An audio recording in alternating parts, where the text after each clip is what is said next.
الحمد لله وحده لا شريك له وحده بوحدة موحدا بوحدة موحدا بوحدا وحيدا وأحدا بلا مدد وجدد ونسب ووصف في الكمال وحده لا شريك له ولا ند له ولا مثل له ولا مثال له ولا وزير له ولا نظير له ولا جلد بلد ولد جسد رسو جزو نزو عزم له ولا مقارن له ولا مكاظم له ولا مداني له ولا مدارع له ولا مناظر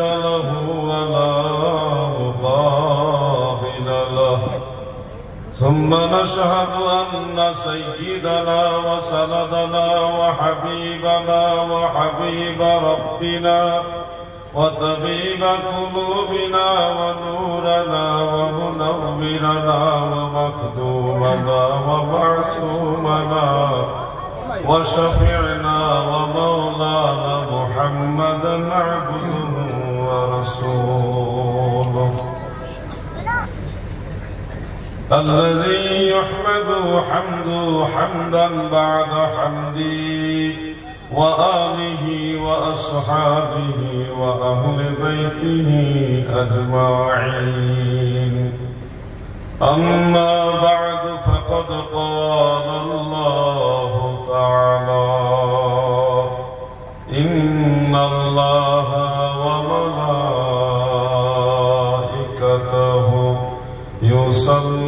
يصلون على النبي يا أيها الذين آمنوا صلوا عليه وسلموا تسليما يا اللهم صل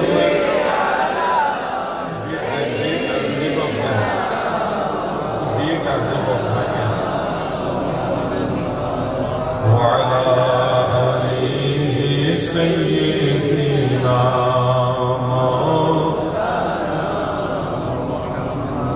محبت اللهم صل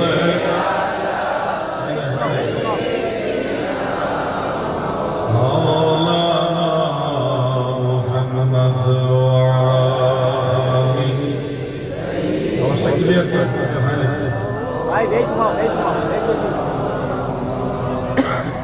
গহর মুসলিম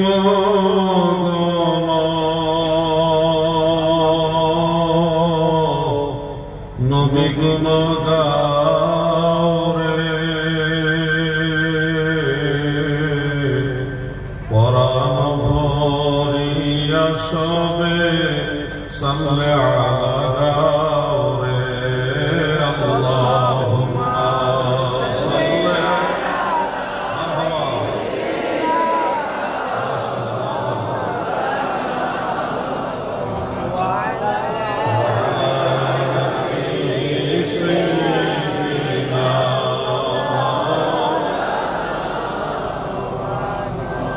একটু জিকির করেন সবাই মিলে একসাথে সমস্যরে ইসমে জালাল আল্লাহ আল্লাহ আল্লাহ আল্লাহ এটা কোন আল্লাহ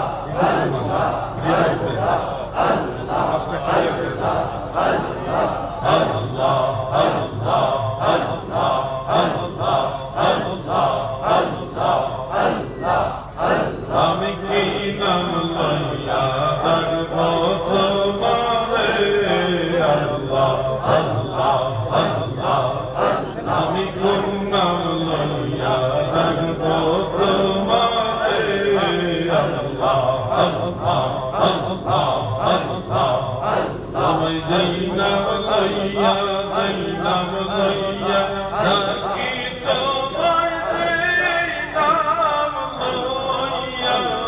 যেই নাম লইয়া ডাকি তোমার কমের ধ্বনি শুনতে পাই কি নাম লইয়া রাখবো তোমারে আল্লাহ আল্লাহ আল্লাহ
ত্রিপুরা যুব আহলে সুন্নাত ওয়াল জামাতের উদ্যোগে আয়োজিত শাহে রিসালাত সম্মেলন ওয়াজ ও দোয়া মাহফিলের সম্মানিত সভাপতি সাহেব পীর কামিল ওলিয়ে কামিল খলিফায়ে হুজুর কাজী শোরা রামপুর শাসক আলহাজ হযরত মাওলানা সৈয়দ মফিদুল হুসাইন নূরী রিজভী সাহেব কিবলা, সম্মানিত সহসভাপতি ওলিয়ে কামিল হযরতুল হজ মাওলানা সৈয়দ মিসবাহুর রহমান সাহেব হিজির সাহেব বাড়ি আসাম এবং আলহাজ হযরত মাওলানা সৈয়দ হেদায়েত হোসেন সাহেব চন্দ্রপুর ধর্মনগর। আজকের মাহফিলে সম্মানিত উদ্বোধক যিনার অত্যন্ত মূল্যবান আলোচনা কিছুক্ষণ পূর্বে আপনারা শুনেছেন, খলিফায়ে হুজুর তাজুশ শরিয়া হযরত আল্লামা সৈয়দ ফয়জান রেজা হাসানি নূরি আজহারি সাহেব মাদ্দাজিল্লাহুল আলী, রামপুর ইউপি। আজকের মাহফিলের সম্মানিত প্রধান অতিথি পীরে কামিল ওলিয়ে কামিল শেখুল হাদিস হযরতুল হজ আল্লামা সলিমুল হক লস্কর সাহেব হাইলাকান্দি আশ্রম। আজকের মাহফিলের মেহমানে আলা হিসেবে উপস্থিত থাকার কথা পীরে তরিকত হযরত আল্লামা আবুল কাশেম নূরি সাহেব মাদ্দাজিল্লাহুল আলী, চট্টগ্রাম, বাংলাদেশ। এছাড়াও বিশেষ অতিথি হযরত আল্লামা মুফতি ইসলামউদ্দিন রিজভী সাহেব, রামপুর ইউপি। সম্মানিত অতিথির মধ্যে আরো অনেক উলামায়ে কেরামের নাম রয়েছেন। আমার সাথে বাংলাদেশ থেকে সফর সঙ্গী হিসেবে উপস্থিত রয়েছেন বাংলাদেশের বিশিষ্ট আলেমে দ্বীন, শিরিনে জবান, ফাতিহিয়ে বায়ান হযরত মাওলানা মুফতি আসাদুজ্জামান জিহাদি সাহেব, ঝিনাইদহ, খুলনা। এছাড়াও এলাকার গণ্যমান্য ব্যক্তিবর্গ, যুব সমাজ, তরুণ সমাজ, শিক্ষিত সমাজ, আমার প্রাণপ্রিয় সুন্নি তরিকতপন্থী মুমিন মুসলমান ভাইয়েরা এবং দূর থেকে যারা শুনছেন সবাইকে আমার আন্তরিক অভিনন্দন। আলোচনার শুরুতে মহান প্রতিপালক মালিকুল মুলক রব্বুল ইজ্জাত আল্লাহ জাল্লা শানুহু আম্মা নওয়ালুহু শাহী দরবারে শুকরিয়া আদায় আমরা সবাই বলি আলহামদুলিল্লাহ। পরম দয়ালু মেহেরবান সর্বশক্তিমান মহাপরাক্রমশালী প্রেমময় আল্লাহ তাআলার রহমতের দুয়ারে আরো শুকরিয়া আদায় করি যে মেহেরবান আল্লাহ তাআলা আমাদের মতো নালায়েক, নাচিস, অধম, অযোগ্য এই পাপী তাপীদেরকে তিনার হাবিব নবী সরকারে দু জাহান সৈয়দুল মুরসালিন, শাফিউল মুজনিবিন, রাউফুর রহিম, রাহমাতুল লিল আলামিন, আমাদের দয়াল নবী, যিনি নবীদেরও নবী, রাসূলদেরও নবী, ফেরেশতাদেরও নবী, আরশ, কুরসি, লৌহ, কলমের নবী, কুল কায়নাতের নবী, আমার আল্লাহ বলে আমার নবী। সুবহানাল্লাহ। একজন আশিক রাসূল বলেন, তোমার জন্যই বানায়াছে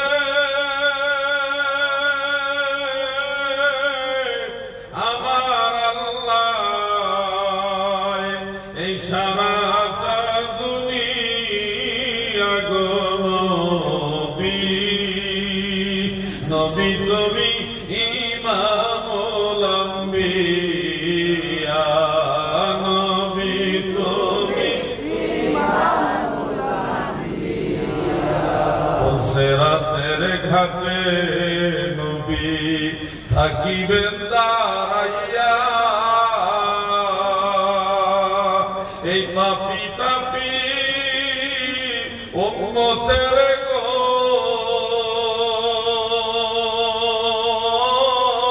নবী মিবাদি তোরা গো নবী নবী তুমি ইমামুল আম্বিয়া বলো নবী তুমি ইমামুল আম্বিয়া এমন একজন নবীর উম্মত হতে পেরেছেন আমি সহ আপনারা সবাই এমন একজন মহান নবীর উম্মত হয়েছেন সত্যি করে মনের থেকে বলেন আপনারা খুশি না বেজার তাহলে এখান থেকে হৃদয়ের গভীরস্থল থেকে বলুন আলহামদুলিল্লাহ খুলে বলেন আলহামদুলিল্লাহ মালিকুল মুলক যিনি সমগ্র সৃষ্টি জগতের মালিক তিনি গৌরব করতেছেন যে লাকাদ মান্নাল্লাহু আলাল মুমিনিনা ইয বা'আসা ফীহিম রাসূলাম মিন আনফুসিহিম যে আমি তোমাদের মধ্যে হতে তোমাদের মাঝে আমার রাসূলকে প্রেরণ করে সবচেয়ে বড় দয়া করেছি আল্লাহ নবীজিকে পাঠিয়ে গৌরব করতেছেন স্বয়ং সৃষ্টিকর্তা যাকে পাঠিয়ে গৌরব করেন তিনি কত দামি নবী কত মহান নবী কত শ্রেষ্ঠতম নবী এই জন্য আল্লাহ সেই নবীকে পাঠাইয়া খুশি আমরা সেই নবী পায়া খুশি ঠিক না বেটে আমার দাদু ভাইরা গো মাদারুল নবুয়তের মধ্যে শেখ আব্দুল হক মুহাদ্দিস দেহলভী রাহমাতুল্লাহ আলাইহি তিনি উল্লেখ করেন আমার আল্লাহর 30টার উপরে সিফত আছে যেই সিফতি নামগুলি আমার আল্লাহ নবীর ব্যাপারেও রাখছে যেই নাম আল্লাহর বেলায় আছে ওই নাম নবীর বেলায় আল্লাহ নিজে রাখছে যেমন আপনারা দেখবেন কুরআনুল কারীমের মধ্যে একাধিক জায়গায় আছে আমার আল্লাহ হলো রাউফুর রাহিম এটা হলো লিন্নাস সমগ্র মানবতার জন্য রাউফুর রাহিম কিন্তু আমার আল্লাহ নবীজির ব্যাপারে বলেছেন বিল মুমিনিনা রাউফুর রাহিম আমার নবীজির বেলায় রাউফুর রাহিম নাম রেখেছে আমার আল্লাহর নাম আছে মুমিন আমার নবীজির নাম রেখেছে মুমিন আমার আল্লাহর নাম হলো ওলিয়ুন আমার নবীর নাম রেখেছে ওলিয়ুন আমার আল্লাহর নামের মধ্যে রয়েছে মাওলা আনতা মাওলানা ফানসুরনা আলাল কওমিল কাফিরিন আমার আল্লাহ তাআলা মাওলানা নবীজিকে আমার আল্লাহ বানাইছে মাওলানা সুবহানাল্লাহ জায়গায় 30-এর ঊর্ধ্ব জায়গায় আমার আল্লাহর যত সিফত এই সিফতগুলি আমার আল্লাহ নবীর বেলায় রেখেছে বেশ কম হলো আমার আল্লাহ ওয়াসি আল্লাহর তুলনায় মদিনাওয়ালার সিফতগুলি হলো সসীম এই বেশ কমটা ঠিক রেখে নবীজির শান ও আজমত আপনাদের জানা রাখতে হবে আল্লাহর নবীর ইজ্জতের কথা আমি কি বলবো আমার কি সাধ্য আছে দয়ার নবীর গুণগান বলার আমার মতো অযোগ্য আমার মতো নালায়েক নাচিজ আর কেউ নাই গো আমার তো নসিবের বিষয় হলো এই যে আমার মতো অযোগ্য নালায়েক নাচিজে আমার দয়ার নবীর গুণগান গাওয়ার সুযোগ পাইছে আল্লাহ যদি আমার এই সুযোগ না দিত আমার কি ক্ষমতা আছে আল্লাহর হাবিবের সম্মান গাওয়ার আরে বাবা আমি মনে করি এটাই আমার অনেক বড় ভাগ্য এটাই আমার বড় নসিব যে আমি গুনাহগার আমি নালায়েক হওয়া সত্ত্বেও মদিনাওয়ালার সম্মান গাইতে পারছি এটা আমার ভাগ্যের ব্যাপার কথা ঠিক আছে কিনা বলুন আল্লাহর নবীর সম্মান সবাই গাইতে পারে না শোনো হে ভাই আমার কত মানুষ আমার আল্লাহ জমিনে পাঠিয়েছে সেই নূহ নবীর জামানায় কত মানুষ পাঠাইছে ইউনূস নবীর জামানায় কত মানুষ পাঠাইছে 1,24,000 নবী রাসূল এসেছে তিনাদের জামানায় যুগে যুগে যুগে যুগে শতাব্দীর পর শতাব্দী আমার আল্লাহ কত মানুষ পাঠাইছে আমার আল্লাহ এই সব মানুষদের মাঝে বাছাই কইরা মুসা নবীর উম্মত না বানাইয়া নূহ নবীর উম্মত না বানাইয়া ইউসুফ নবী ইয়াকুব নবী ইদ্রিস নবী অন্য নবীদের উম্মত না বানাইয়া আমার আল্লাহ বাছাই কইরা আমাদেরকে আখিরি নবীর উম্মত বানাইছে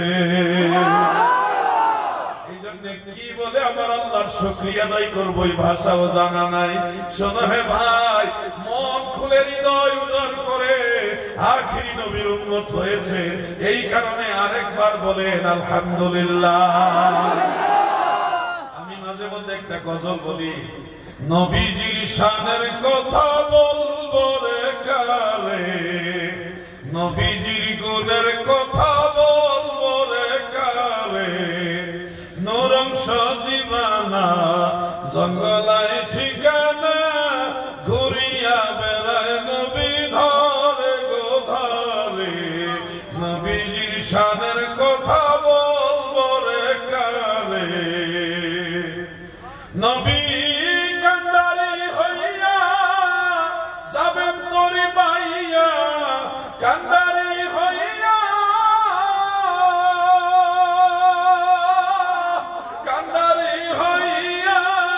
যাবেন তোরে বাইয়া, ইমাম হাসান হুসাইনের দুই কিনারে, নবীজির শানের কথা বলবো রে কারে, নবীজির গুণের কথা বলবো রে কারে। আল্লাহুম্মা সাল্লি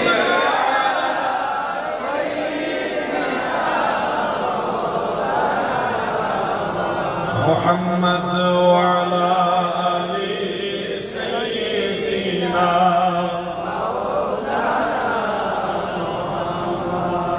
আল মুস্তাদরাক আলা সাহিহাইনের মধ্যে চতুর্থ খণ্ডে একখানা হাদিস উল্লেখ রয়েছে।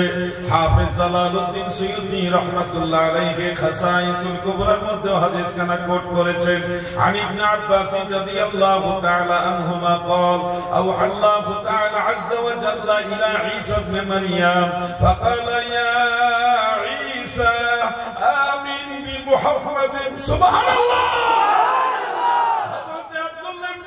বর্ণনা করেন আমার আল্লাহ ঈসা নবী যার উপরে ইনজিল কিতাব নাযিল হয়েছে, যিনি নবীদের মধ্যে রাসূলদের মধ্যে অন্যতম শ্রেষ্ঠ একজন নবী এবং রাসূল, ওনাকে আমার আল্লাহ ওহীর মাধ্যমে আদেশ দিলেন যে আমিন বি মুহাম্মাদিন সাল্লাল্লাহু আলাইহি ওয়াসাল্লাম, বন্ধু নবী ঈসা গো, তুমি আমার হাবিব মুহাম্মদ মুস্তাফার প্রতি ঈমান আনো এবং তোমার উম্মতদেরকে ওয়ামর মিন উম্মতিকা, তোমার উম্মতদেরকে আদেশ দাও তারা যখনই আমার হাবিবকে দেখবে তখনই যেন আমার রাসূলের প্রতি ঈমান আনে। ঈসা নবীর মধ্যে এমন একজন মহান নবী, শ্রেষ্ঠ নবী, একজন রাসূল, ওনাকে আল্লাহ আদেশ দিতেছেন আমাদের নবীর প্রতি ঈমান আনার জন্য। তাহলে বিষয়টাকে আপনারা সাধারণ মনে করেছেন? ঈসা পয়গম্বর ওনার মধ্যে একজন মহান শ্রেষ্ঠতম নবী এবং রাসূল, ওনাকে আমাদের নবীর প্রতি ঈমান আনার আদেশ দিচ্ছেন। কে দিচ্ছেন আদেশ? আল্লাহ।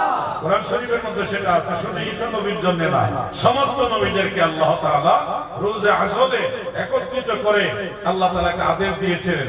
وَإِذْ أَخَذَ اللَّهُ مِيثَاقَ النَّبِيِّينَ لَمَا آتَيْتُكُم مِّن كِتَابٍ وَحِكْمَةٍ ثُمَّ جَاءَكُمْ رَسُولٌ সুবহানাল্লাহ।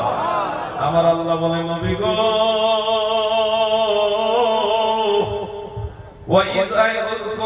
আপনি স্মরণ করুন যখন নবীদের কাছ থেকে অঙ্গীকার নিয়েছেন আল্লাহ তাআলা। একটা জিনিস খেয়াল করেন, আমাদের দেশে, বাংলাদেশে এবং ভারতবর্ষে অনেক জায়গায় অনেক ভাইয়েরা অজ্ঞতাবশত জিহাদের কারণে বলে থাকেন যে আমাদের মধ্যে 40 বছর বয়সে নবুয়ত প্রাপ্ত হয়েছে, নাউজুবিল্লাহ। এই ধরনের কথা অনেকে বলেন, যার কারণ মিলাদুন নবী তারা মানতে চায় না। তারা বলে মিলাদুন নবী এটা শিশুকাল, জন্মের সময়, সময় আল্লাহ রাসূল নবী ছিলেন না, ওই সময়টা আমাদের জন্য অনুসরণীয় না। এই জন্য তারা মিলাদুন নবী মানতে চায় না, তারা সিরাতুন নবীকে হাইলাইট করে। তা আমি সেই ভাইদেরকে স্মরণ করাচ্ছি, দাদু আপনি আল্লাহর হাবিব রাহমাতুল লিল আলামিন নবী হুজুরে পুর নূর সাল্লাল্লাহু আলাইহি ওয়া আলিহি ওয়াসাল্লামের নবুয়তের ব্যাপারে বলছেন 40 বছর বয়সে তিনি নবী হয়েছেন, এর আগে নবুয়ত পাননি বা নবী ছিলেন না। অথচ দেখেন আল্লাহ তাআলা সূরা আলে ইমরানে 81 নম্বর আয়াতে আদম থেকে ঈসা পর্যন্ত সবাইকে আল্লাহ নবী বলে আখ্যায়িত করেছেন রোজে আজরে। এই জমিন বানাইবার বহু আগে আল্লাহ তাআলা হযরত আদম থেকে ঈসা পর্যন্ত সমস্ত নবীদেরকে নবী বলেছেন। ওয়াইদ আখাযাল্লাহু মিসাকান নাবিয়িনা, আমি আল্লাহ সেই নবীদের কাছ থেকে অঙ্গীকার নিয়েছি। বলুন কাদের কাছ থেকে অঙ্গীকার নিয়েছে? বলুন না কাদের কাছ থেকে? তাহলে দেখুন রোজে আজলে হযরত আদম থেকে ঈসা পর্যন্ত সব নবীদেরকে আল্লাহ তাআলা তখনই বলে দিয়েছে আমি নবীদের কাছ থেকে অঙ্গীকার নিয়েছি। এই আদম নবী তখনও নবী, ঈসা নবী তখনও নবী, মুসা নবী তখনও নবী, যখনই জমিনে ছিল না, ও আমার ভাই বন্ধুরা, আর আমার নবী বলেন যে কুনতু নাবিয়্যা ওয়া আদামু বাইনা রূহি ওয়াল জাসাদ, আদমের দেহ এবং রূহ যখন মাঝামাঝি, আমি তখন আল্লাহর কাছে নবী। সুবহানাল্লাহ। আরেকটা বিষয় খেয়াল করেন, হযরত আদম থেকে ঈসা পর্যন্ত সব নবীদেরকে আমার আল্লাহ নবী বলে আখ্যায়িত করেছেন বটে, কিন্তু আমার আল্লাহ আমাদের নবীজি সম্পর্কে বলেছেন সুম্মা জাআকুম রাসূল। দেখে সব নবীকে আল্লাহ নবী বললেন, আর আমাদের নবীকে শুধু একাই রাসূল বললেন। সুবহানাল্লাহ।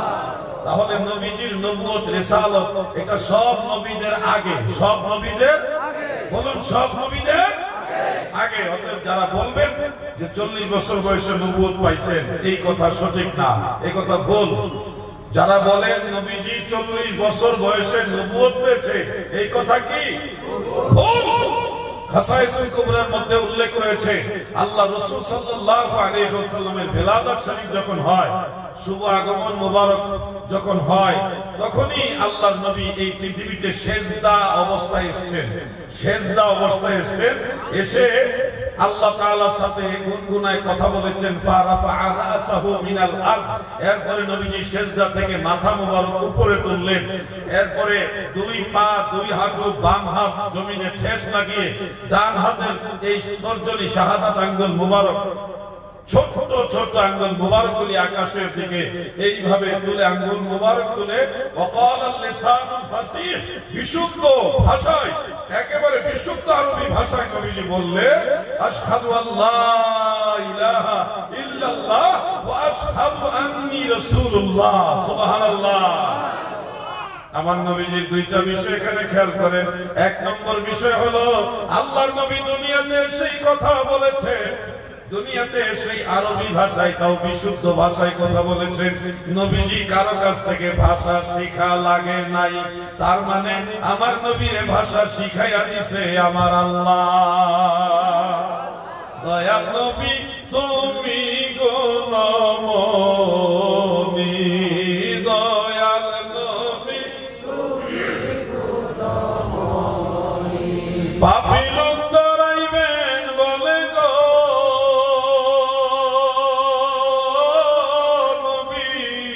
পাক কোরআনেতে শুনি গো নবী, দয়াল নবী তুমি গো নমনি। বলুন না, দয়াল নবী তুমি গো নমনি। ভাই আমার বন্ধুরা, তাহলে বিষয়টা ক্লিয়ার হয়ে গেল। আল্লাহর নবীকে ভাষা শিখাইছে কে? আল্লাহ। জোরে বলুন না, কে? মানুষের কাছ থেকে নবীজি ভাষা শিখা লাগেনি। আমার নবীজির শিক্ষক হলো আল্লাহ।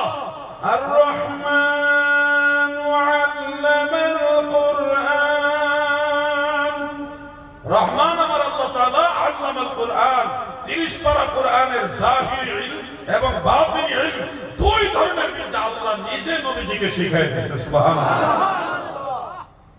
এরপরে বলেন আল্লামাহুল বায়ান, আমার নবীজিকে বায়ান শিখাইছে কে? আল্লাহ। খালাকাল ইনসান আল্লামাহুল বায়ান, আল্লাহর নবী সহ সব মানুষকে আল্লাহ তাআলা ভাষা শিখাইছে। তবে নবীজির বিষয়টা ভিন্ন। আল্লাহর নবীকে কোন মানুষের মাধ্যম ছাড়া ডাইরেক্ট আল্লাহ সেই ভাষাকে দান করেছে। দুই নম্বর পয়েন্টটা হলো আমার নবীজি রাসূল পাক সাল্লাল্লাহু আলাইহি ওয়াসাল্লাম কালেমা পড়েছেন, পৃথিবীতে সেই বিশুদ্ধ ভাষায় কালেমা পড়েছেন। আশহাদু আল্লা ইলাহা ইল্লাল্লাহ ওয়া আশহাদু আন্নী রাসূলুল্লাহ। দেখেন নবীজি দুনিয়াতে এসে সাক্ষ্য দিচ্ছেন, ওয়া আশহাদু, আমি সাক্ষ্য দিচ্ছি, আন্নী রাসূলুল্লাহ, আমি আল্লাহর রাসূল। দুনিয়াতে শুভাগমন করেই নবীজি নবীজির নিজের রিসালাতের কথা সাক্ষ্য দিচ্ছেন। অতএব আমার নবীজি 40 বছর বয়সে নবী হয়েছে, এই কথা কি ঠিক না বেঠিক? জোরে বলেন। নিঃসন্দেহে এটা বেঠিক কথা, ভুল কথা। আমার নবীজি দুনিয়াতে আসার আগে নয়, শুধু সব নবীদের আগে নবী। আমি আজকে একটু বেঠিক আর ঠিকের প্রশ্নটা করলাম না, এই প্রশ্নগুলি একটু ঘুরায় গাড়ায় করি, কারণ আপনারা যেন বুঝে উত্তর দেন। আমাদের বক্তারা এখন ঢালাও ভাবে কথায় কথায় কয় ঠিক কিনা বলুন, ঠিক কিনা বলুন। পাবলিক বুঝলেও কয় ঠিক, না বুঝলেও কয় ঠিক। আমি এই জন্য উল্টায় গেলাম যেন বুঝে বলেন। উল্টা জিজ্ঞাসলাম যেন বেঠিক বলতে হয়, বেঠিক বলতে হলে চিন্তা করে বলতে হবে। আর ঠিক বলার আগে বেশিরভাগ মানুষ ঠিক বলার আগে ভালোভাবে চিন্তা করে না। হুজুর জিজ্ঞাসা করছে ঠিক কিনা বলুন, হ্যাঁ বুঝলো ঠিক, না বুঝলো মাহফিলগুলি দেখুন সুবহানাল্লাহ, আলহামদুলিল্লাহ, আল্লাহু আকবার, আমিন, সময় মতো নাউজুবিল্লাহ, এই শব্দগুলির উচ্চারণ কমে গেছে। এখন শুধু বক্তারা মাঠ গরম করতে চায়। মাঠ গরম মানে পাবলিক যত বলবে জোরে আওয়াজে ঠিক, মানুষ মনে করে ওয়াজ বড় জমছে। আসলে এটা যদি মাকসাদ হয় তাহলে আপনার এই ওয়াজ নসিহত এটা কোনোটাই আল্লাহ এবং আল্লাহ রাসূলের দরবারে কবুল হবে না। আপনারা যেটা ঠিক বলার সেটা আল্লাহ রাসূলের মহব্বতে বলবেন, যেটা বেঠিক বলার সেটাও আল্লাহ রাসূলের মহব্বতে বলবেন। বক্তাও মাঝে মাঝে জিজ্ঞাসা করতে পারে, কিন্তু কথাই কথাই মাঠ গরম দেখাইবার জন্য, ওয়াজ গরম হয়েছে এটা দেখাইবার জন্য যারা কথাই কথা বলে ঠিক কিনা বলুন, ঠিক কিনা বলুন, আর পাপড়ি বলে ঠিক ঠিক, বুঝলেও কয় ঠিক, না বুঝলেও কয় ঠিক। এই ধরনের কালচার আমাদের চেঞ্জ করতে হবে, এই ধরনের কালচার থেকে বের হয়ে আসতে হবে।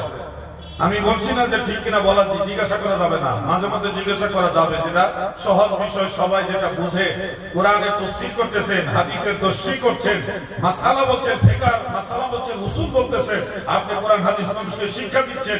এটা যদি পাবলিক সাধারণ মানুষকে জিজ্ঞাসা করতে হয় ঠিক কি না, তাহলে সাধারণ মানুষ যদি বলে দিতে হয় আপনার ওয়াজ ঠিক, তাহলে আপনি তো কি জানলেন, আপনি ছাত্র আর সাধারণ মানুষ হলো শিক্ষক। হুজুর নিজেই জানে না হুজুরের ওয়াজটা ঠিক, বোঝা যায় কিনা ভাই? এই জন্য আমরা ঠিক কিনা জিজ্ঞাসা করবো সাধারণ বিষয়গুলি, যেগুলি সাধারণ মানুষ সবাই জানে, কথায় কথায় না। কোরআনের তাফসীর করতেছে, ওখানে যদি ঠিক কিনা জিজ্ঞাসা করে, তো কোরআনের তাফসীর ঠিক এটা যদি আপনারা জানেন, তাহলে হুজুরের ওয়াজ শুনতে আসছেন কেন? কথা বুঝতে পারছেন না আপনারা? আমি ইউটিউবের মধ্যে একজন বক্তার ওয়াজ শুনতেছি, সেখানে উনি বলতেছে যে আজকাল আমরা আল্লাহ তাআলাকে বিশ্বাস করি না, ঠিক কিনা বলুন, পাবলিক কই ঠিক। আচ্ছা আপনারা আমাকে একটা উত্তর দেন, আল্লাহ তাআলাকে বিশ্বাস করি না এটা যদি ঠিক বলা হয় তাহলে কি ঈমান থাকে? বক্তা তো নিজেও বেঈমান হইল, মানুষেরও ঈমান হারা করে দিয়ে গেল। এই ধরনের বক্তার ওয়াজ শুনতে গিয়ে সাবধান, আমও যাবে সালাও যাবে। কথা বলছেন, আম সালা মানে কি ঈমানও যাবে, আমলও বরবাদ হবে। আমরা সুন্নি মুসলমান, আমাদের ঈমান পাক্কা, আমলও সুন্নতের উপরে। আমরা আকীদায়ে সুন্নি, আমলেও সুন্নি, দুই দিকে আমরা সুন্নি। কথা ঠিক আছে নাকি না ভাই? আমরা আকীদায়েও সুন্নি, আমলেও সুন্নি। আমরা শুধু লেবাস দেখায় সুন্নি না। আকীদা হলো ইবনে আব্দুল ওয়াহাব নজদীর, ইবনে তাইমিয়ার আকীদা, আর লেবাস দেখাইতেছি মদিনাওয়ালা, তা হবে না। আকীদাও আল্লাহর রাসূলের নিতে হবে, আমল আল্লাহর রাসূলের নিতে হবে। শুধু আমল দিয়ে সুন্নি হয় না, শুধু আমল দিয়ে সুন্নি হয় না। যাদের আকীদা আহলে সুন্নাত ওয়াল জামাত এবং আমলও সুন্নতের উপরে, তারা হলো পরিপূর্ণ সুন্নি, তারা পরিপূর্ণ সুন্নি। যাদের আকীদা আহলে সুন্নাত ওয়াল জামাত কিন্তু আমলের সমস্যা, আমলের মধ্যে ত্রুটি আছে, তারা গুনাহগার। তবে গুনাহগার হলেও তারা সুন্নি, একবার না একবার তারা জান্নাতে যাবে। কিন্তু যাদের আমলে সুন্নত আছে, আকীদার মধ্যে গলত আছে, এই লোক লেবাসে ফিটফাট হলেও আকীদায় গলত থাকার কারণে সে জান্নাতে যেতে পারবে। আমাদের জন্য দুইটা জিনিস করণীয়। এক নম্বর হলো আকীদা আহলে সুন্নাত ওয়াল জামাত হওয়া লাগবে, দুই নম্বরে আমল সুন্নতের উপর হওয়া লাগবে। কথাটা কি বুঝতে পারছেন আপনারা? আমি লম্বা সময় আলোচনা করে আপনাদের বিরক্তির কারণ হব না, তবে আপনাদের প্রেম, ভালোবাসা, ভক্তি, মাদ্রাসার ছাত্র, স্কুল কলেজের ছাত্র যারা আছে, তাদের যে একটা উপস্থিতি এবং মহব্বত, এটা দেখে আমি রীতিমতো একটা বিস্মিত হয়ে গেলাম। তাদের মধ্যে এত প্রেম। আমি বিশ্বাস করি এই যুব সমাজ যদি সবাই ঐক্যবদ্ধ ভাবে ইসলামের পতাকা, সুন্নিয়তের পতাকা নিয়ে একটা ময়দানে এক হাসে এক সাথে থাকে, তাহলে পৃথিবীর সমস্ত বাতিলের দুর্গ ভেঙে চুরমার করে ইসলামের পতাকা করে দিতে পারবে ইনশাআল্লাহ।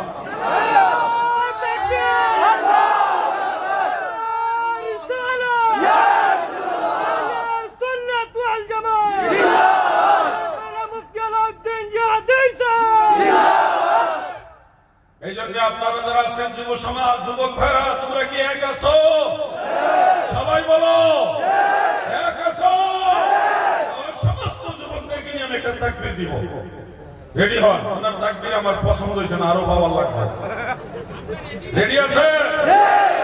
দিয়ে করেন নারায়ে তাকবীর, আল্লাহু আকবার। বাবারে বাবা, কি পাওয়ার দেখছেন হুজুর, মারাত্মক। নারায়ে রিসালাত, ইয়া রাসূলুল্লাহ, আহলে সুন্নাত ওয়াল জামাত, জিন্দাবাদ জিন্দাবাদ, ইসলামের আলো হয়ে গেলে আলো, সুন্নিয়তের আলো হয়ে গেলে আলো, নারায়ে তাকবীর। এইভাবে এক হয়ে থাকবেন। দেখছেন আওয়াজ, পৃথিবীর সমস্ত পাপের বড় বড় পরাশক্তি এগুলি ভীত সন্ত্রস্ত হয়ে তছনছ হয়ে যাবে। এরকম ইমানি জজ্বা নিয়ে যদি তাকবীর দিতে পারেন, এই জজ্বাটা কাল থেকে আসতে হবে, এখান থেকে আসতে হবে, হৃদয় থেকে, তাহলে কাজে লাগে যাবে। মদিনাওয়ালার দরবারে আপনার নামটা লেখা হয়ে যাবে। প্রিয় ভাই আমার, বন্ধুরা আমার, আল্লাহর নবী রাহমাতুল লিল আলামিন দুনিয়াতে আসার পরে 40 বছর বয়সে নবী হয়েছেন। এই বক্তব্য যারা দেয় তাদের বক্তব্য সঠিক নয়, তাদের বক্তব্য ইসলাহ করার জন্য আহ্বান করছি। কারণ হলো, তুমি যদি আল্লাহর নবীর সাথে বেয়াদবি করো, দয়াল নবীর ইজ্জতকে ছোট করো, নবীজির সম্মানকে তনকিস করো, বাবারে তুমি যতই চেষ্টা করো হাসর ময়দানে বিপদে পইরা যাইবা। আল্লাহর নবীর সাথে যার সম্পর্ক ভালো না, আল্লাহর রাসূলের সাথে যার প্রেমের সম্পর্ক নাই, তাজিমের সম্পর্ক নাই, আমি বিশ্বাস করি তারা কবরেও বিপদে পড়বে, হাসর মিজান পুচ্ছরাতে প্রতিটা ধাপে ধাপে বিপদে পড়বে। নবী প্রেমিক আমরা যারা আছি, আল্লাহর উপরে ভরসা রেখে দয়াল নবীর তরিকায় আমল করার চেষ্টা করি, সুন্নি আকীদা নিয়ে আমল করার চেষ্টা করি। এর মাঝে কত ত্রুটি আছে, ভুল আছে।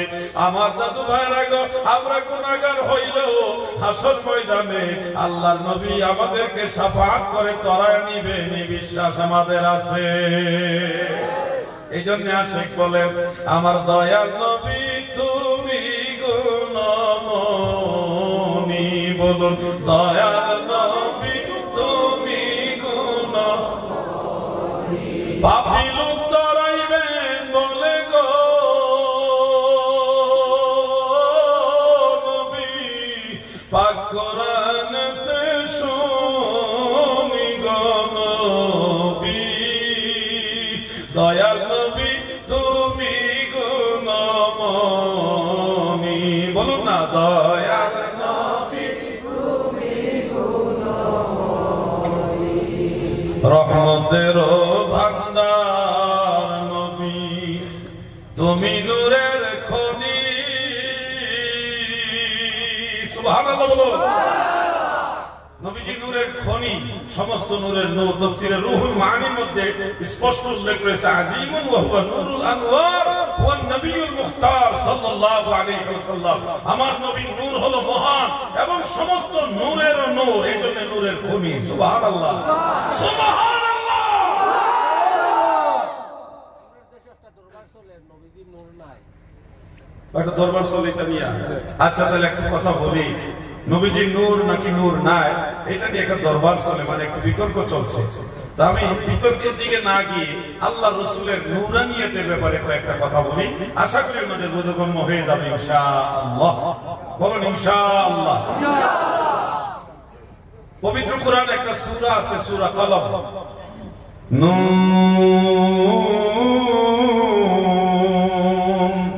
ওয়াল কলমি ওয়া মা ইয়াসতুরুন, এই যে আয়াত সূরা কলমের শুরুতে আছে। কলমের কসম করলেন আল্লাহ তাআলা। এই দুইজন ভাই মনে হয় জরুরি দরকার, বাসা থেকে ফোন আসছে সম্ভবত। মহিলাদের প্যান্ডেল তো নাই না? আচ্ছা, একদিকে ভালো হচ্ছে, নাইলে খোলা ভাই বেশি দিকে গুল হয়ে গেছে, বড় যন্ত্রণা। বাড়ি থেকে হ্যালো করলে চলে যাবেন, মিস কল মারলে একটু ধৈর্য ধরে বসে, ধৈর্য হবে তো? দেখেন ছেলেরা, যুবকরা কথা কয় না, ধৈর্য হবে। যারা দাঁড়ায় আছেন ভিতরে যান, আসেন না ভাই যান। আমি তো প্রতিদিন আসবো না, প্রতিদিন ডাকবো না, একদিন তো আসছি, আর একটু বলি তো শেষ। আসেন না, চলে যায় না, থাকলে লাগলে দাঁড়াই থাকবে। চলে যাওয়া আছে, দাঁড়িয়ে থাকা ভালো। আমি অনুরোধ করছি মেহমান হিসেবে যদি সম্মান করার হয় ভিতরে এসে বসবেন, নাহলে দাঁড়ায় থাকেন। ওইটা বলা Samsing is better then nothing. Shamsuddin হইল শামসুদ্দিনের বেটার করে নাতি। আপনারা দাঁড়ায় থাকলেও ভালো, চলে যাওয়ার সে দাঁড়িয়ে থাকা ভালো।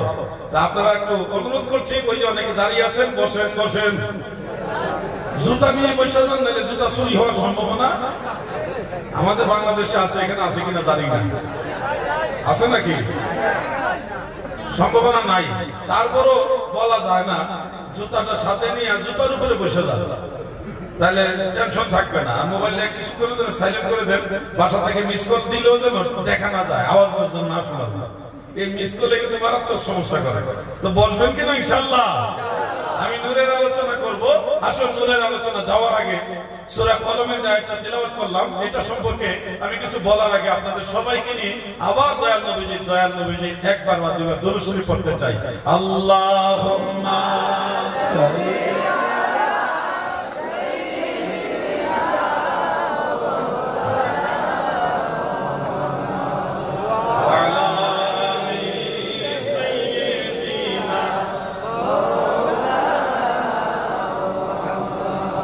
নবীজির ইশকের তীর কলিজায় বিধিল যারো, ছেড়ে দিছে বাড়ি ঘর, সার কইরাছে কান্দন। আল্লাহুম্মা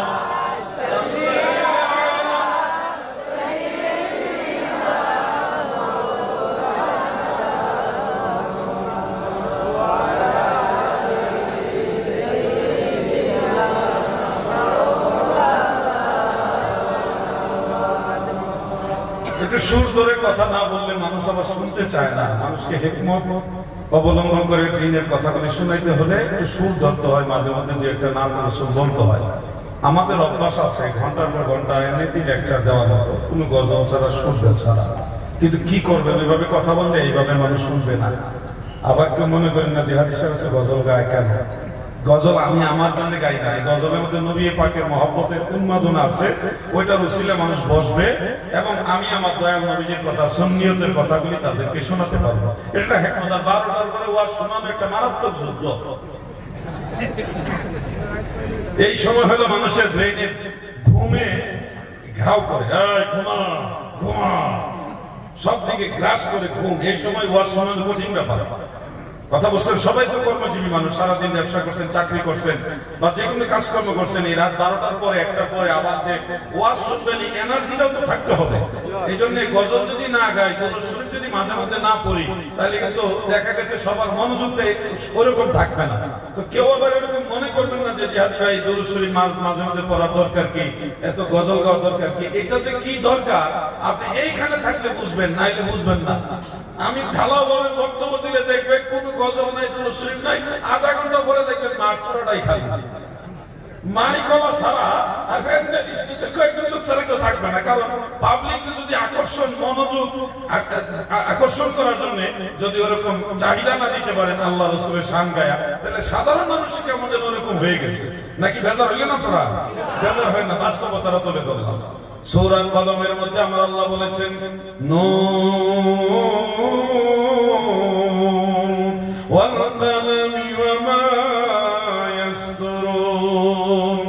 আল্লাহ তাআলা নুনের কথা উল্লেখ করেছেন। নুনের তাফসীরের দিকে যাব না, আমার আল্লাহ কলমের কসম করলেন। এই কলমের তাফসীর প্রসঙ্গে জগৎ বিখ্যাত দুইটা কিতাব, তাফসীরের কিতাব, একটা হলো তাফসীরে তাবারী শরীফ, আরেকটা হলো তাফসীরে ইবনে আবি হাতিম। এই দুইটা কিতাব বেশি দিন আগের না, মাত্র 1100 বছর হয়েছে আর কি। ওই সময় আপনারাও তো আসছিলেন, তাই না?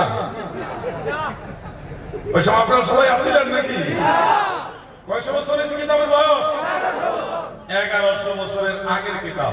ইমাম আবু জাফর ইবনে জারির আত-তাবারি রাহমাতুল্লাহ আলাইহি, ইমাম ইবনে আবি হাতিম রাহমাতুল্লাহ আলাইহি, দুইজন দিনাদের শত তাফসীরের মধ্যে সূরা কলমের এই ওয়াল কালামি ওয়া মা ইয়াসতুরুন এর তাফসীরের মধ্যে লিখতেছেন হযরত ইবনে আব্বাস রাদিয়াল্লাহু আনহুমা সহ বেশ কয়েকজন সাহাবী এবং তাবেঈ থেকে কয়েকটা হাদিস এবং আসার উল্লেখ রয়েছে, মারফু, মাওকুফ, মাকতু, তিন ভাবে রিওয়ায়াতগুলি রয়েছে।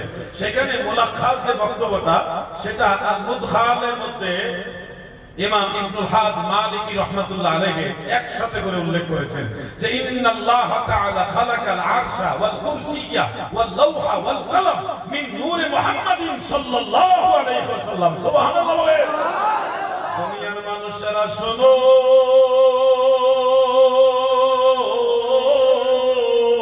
নিশ্চয় আমার আল্লাহ নূরে মুহাম্মাদি থেকে আরশ, কুরসি, লৌহ, কলম সৃষ্টি করেছে।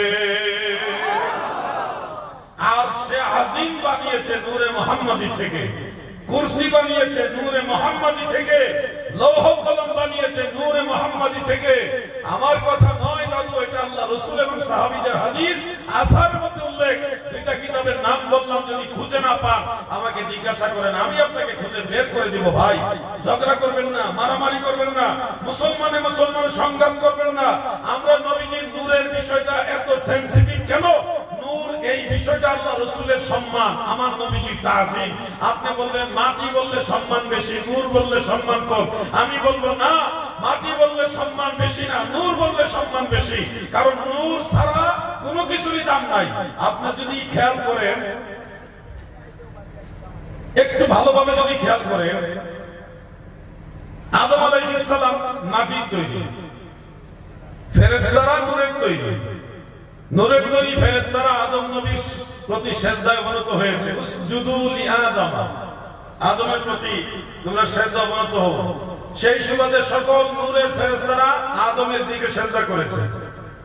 এই যে কথাটা, এটাকে ইন্ডিকেট করে অনেক ভাইরা বলেন, যেহেতু নূরের তৈরি ফেরেশতারা মাটির তৈরি আদমের দিকে সিজদা করেছে, সেহেতু বোঝা যায় মাটির দাম বেশি, নূরের দাম কম।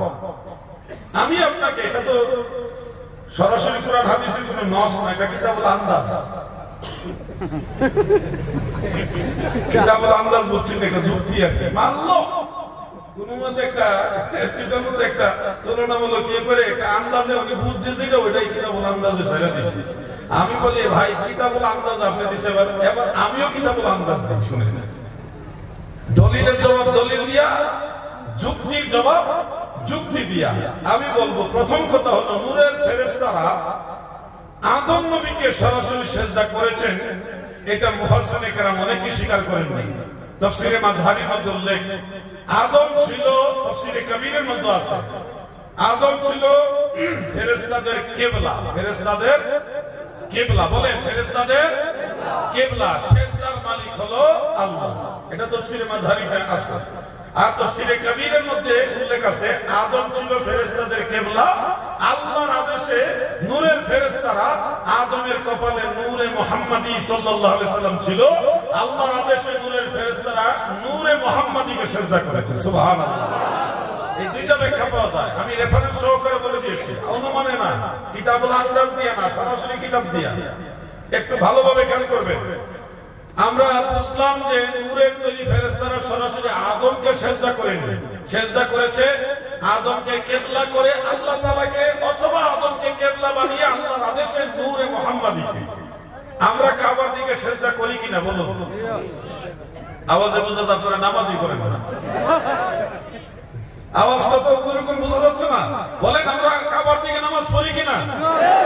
কিবলামুখী হয়ে নামাজ পড়া কি মুস্তাহাব না ফরজ? এটাও সবাই জানেন, আওয়াজে বোঝা গেছে। নামাজের কয় ফরজ? 13 ফরজ। বলেন কয় ফরজ? আরে মুসলমান রে, কি ওয়াজ করতে হবে? নামাজের ওয়াজ শুরু করি। নামাজের 13 ফরজ। বলেন কত ফরজ? ভিতরে বাহিরে আহকাম আরকান হলো 13টি। এর মধ্যে একটা হলো কিবলামুখী হয়ে নামাজ পড়া, কাবার দিকে ফিরে নামাজ পড়া। ফাওয়াল্লি ওয়াজহাকা শাতরাল মাসজিদিল হারাম, ওই আয়াত নাযিল হওয়ার পর থেকে আমাদের মুসলমানদের কিবলা হলো বাইতুল্লাহ শরীফ। এখন আপনারা খেয়াল করেন, আপনারা যে কিবলা কোন দিকে? আপনাদের এখান থেকে এদিকে নেই। আচ্ছা, আমার কাছে মনে হইতেছে বাংলাদেশে মানে আওলাই গেছে কেন, যেই পাহাড়ের নিচে দিয়া এইভাবে ঘুরে আসছে, কেবলা ঠিক থাকবে কেমনে? কেবলা আওলাই গেছে, আপনাদের কাছে কেবলা এদিকে, আমার কাছে মনে হচ্ছে আর এসব নামাজ পড়েছে এইদিকে, এদিকেই পড়ে আসছে, মানে আমার কাছে মনে হচ্ছে মানে আওলাই গেছে, আজকে পুরো আওলাই গেছে। আপনারা ঠিক আছেন তো? কেবলার দিকে নামাজ পড়লাম, বলেন তো সেজদা কি কাবা ঘরকে করেন না আল্লাহ তাআলাকে করেন? সন্দেহ আছে, আওয়াজ দিয়ে বলেন সেজদা কাকে করেন?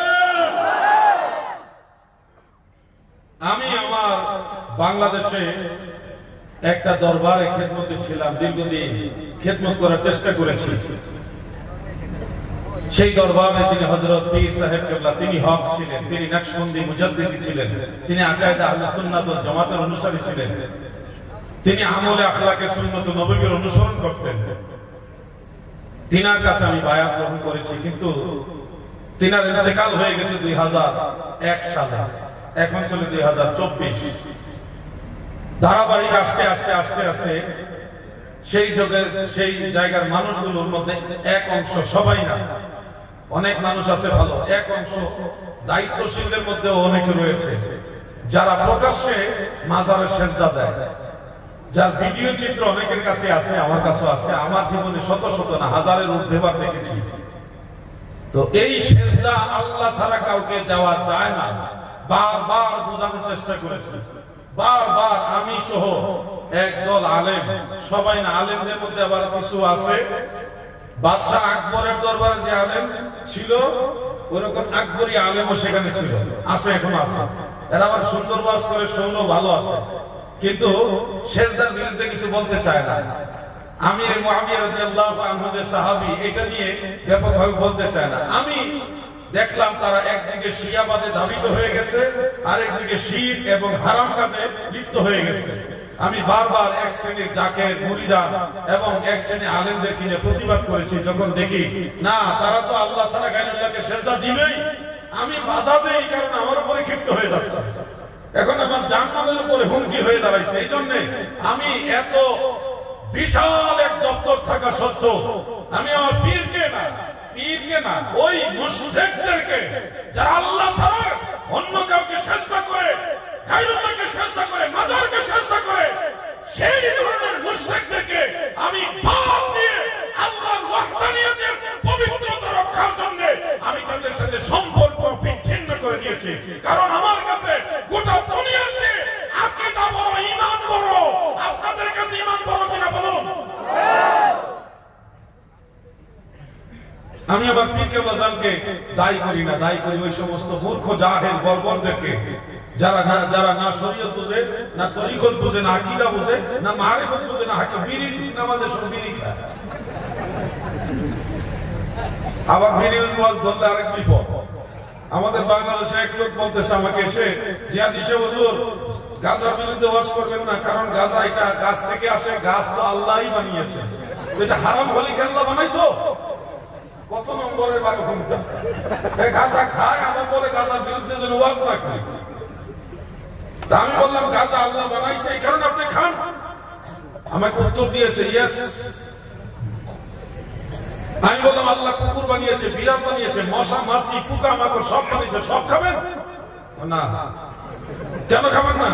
আল্লাহ তাআলা বানিয়েছে, এই কারণেই খাবেন। গাঁজা খাচ্ছেন, আল্লাহ বানিয়েছে, এই কারণে। কুত্তা খান না কেন? কুত্তাও খাও না হুজুর, এটা খাওয়া যাবে না। আরেক দল লোক আছে যারা দাড়ি রাখে না, রাসূলের পাকের সুন্নাত রাখে না, এবং সুন্নতের ব্যাপারে গুরুত্ব দিলে আমার বিরোধিতাও করে। এই দাড়ির ব্যাপারে ছেলেটা প্রশ্ন করেছিল, বলছে হুজুর দাড়ি রাখা জরুরি হইলে আল্লাহ তো জন্মের সময় দিয়ে দিত। চিন্তা করেছেন? এটা ডাইরেক্টলি পুলিশের স্বাস্থ্য পায়। দাড়ি রাখা জরুরি হলে জন্মের সময় আল্লাহ দাড়ি দিয়ে দিত।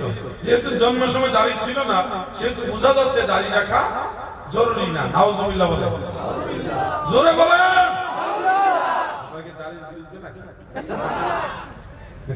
আওয়াজে বোঝা গেছে বিরুদ্ধে। দাড়ি রেখে কি মুস্তাহাব না সুন্নত? সুন্নতে জায়েদা না সুন্নতে মুআক্কাদা? সুন্নতে মুআক্কাদা কারীবুম মিনাল ওয়াজিব, ওয়াজিবের কাছাকাছি হানাফি ফিকহের মোতাবেক।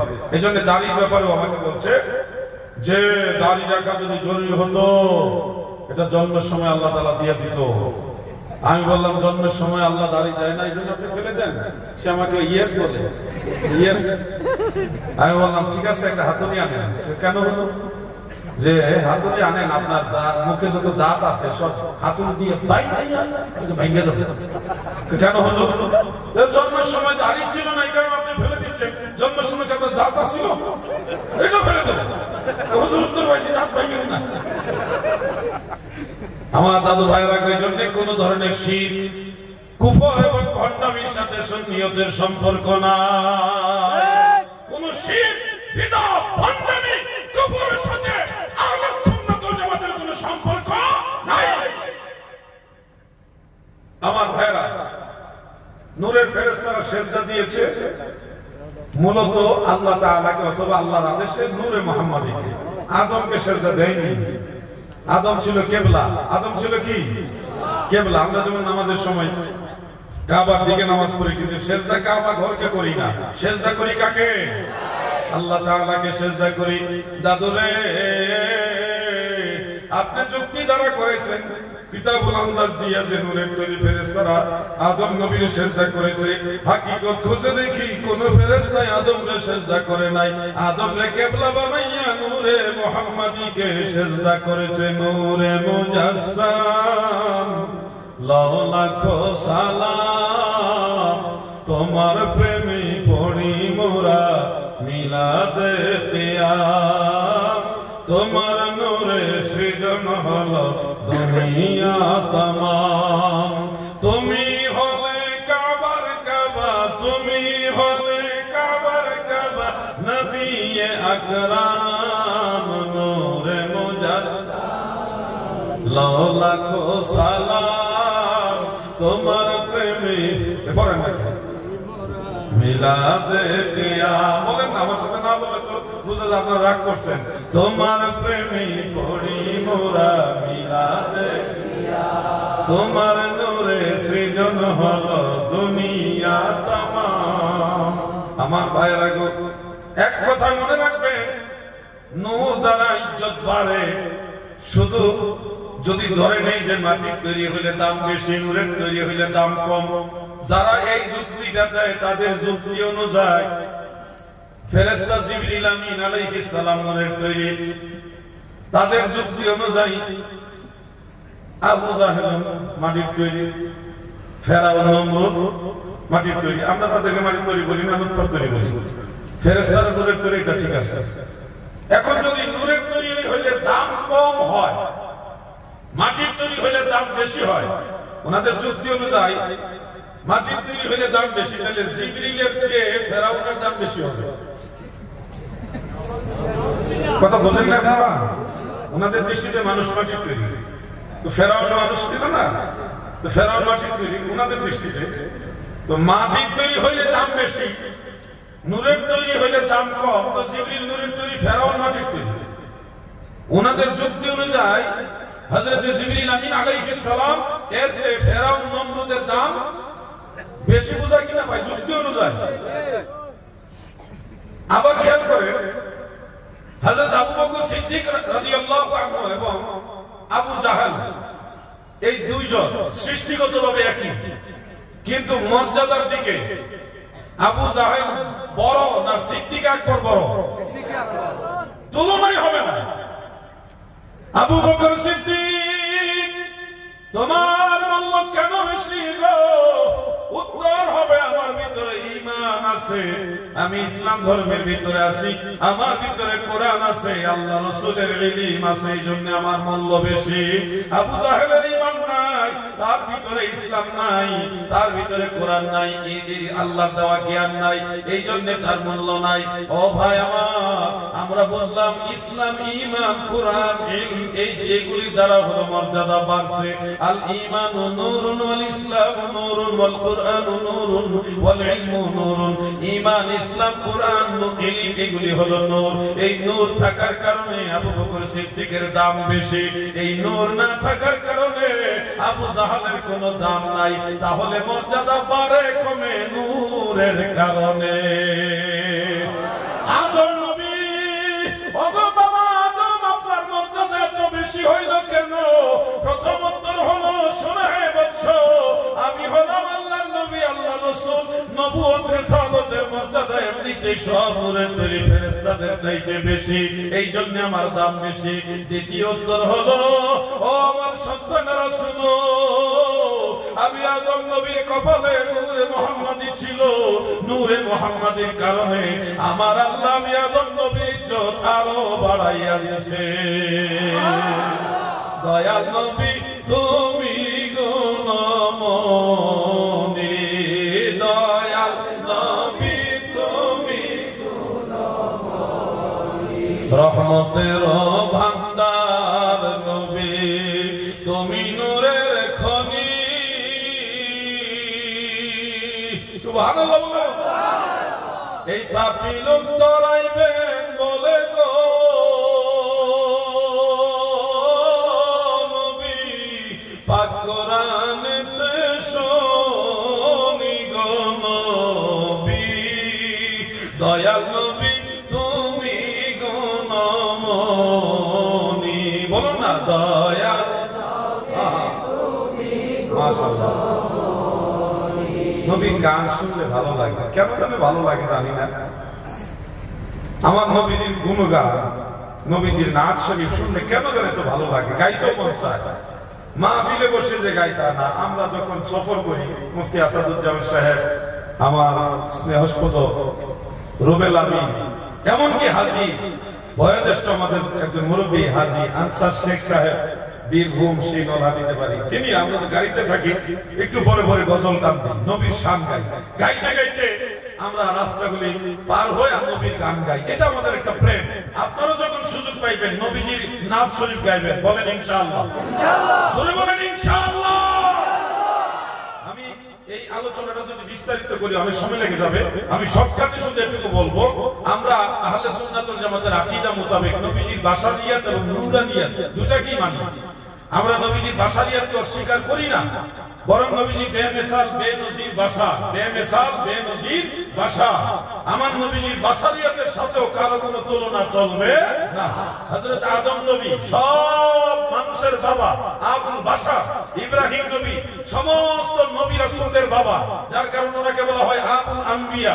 আর আমার নবী হলো আবুল আরওয়াহ, রূহানী দৃষ্টিতে আদম নবীর বাবা, বিবি হাওয়ারও বাবা, ঈসা নবীর বাবা, ইব্রাহিম নবীর বাবা, সমস্ত নবী রাসূল, সমস্ত মানবতার সমস্ত রূহের বাবা। সুবহানাল্লাহ বলেন। নারায়ে তাকবীর, নারায়ে তাকবীর, নারায়ে রিসালাত, নারায়ে রিসালাত। হযরত মাওলানা আলাউদ্দিন কিয়ানি সাহেব। আচ্ছা, এটা শেষ করে দিই। ভাইয়ের নামটা মনে ভুল হয়ে গেছিল, যাক অসুবিধা না, আবার মনে হয়েছে, মনে যা আছে এটাই তো ভাগ্যের ব্যাপার।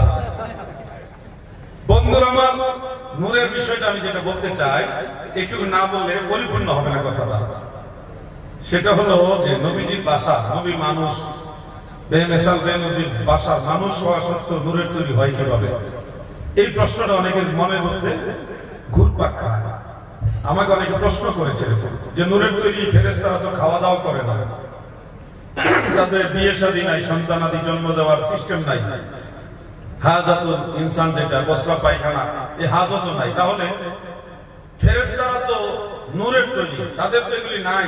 আল্লাহ রাসূল যদি নূরের তৈরি হয় তাহলে বিয়ে শাদী করলেন, সন্তানাদি জন্ম হলো, হাজাত আছে, আবার দেখা গেছে সবই আছে, মানবীয় যা আছে, তাহলে নবীজি নূরের তৈরি হলো কিভাবে?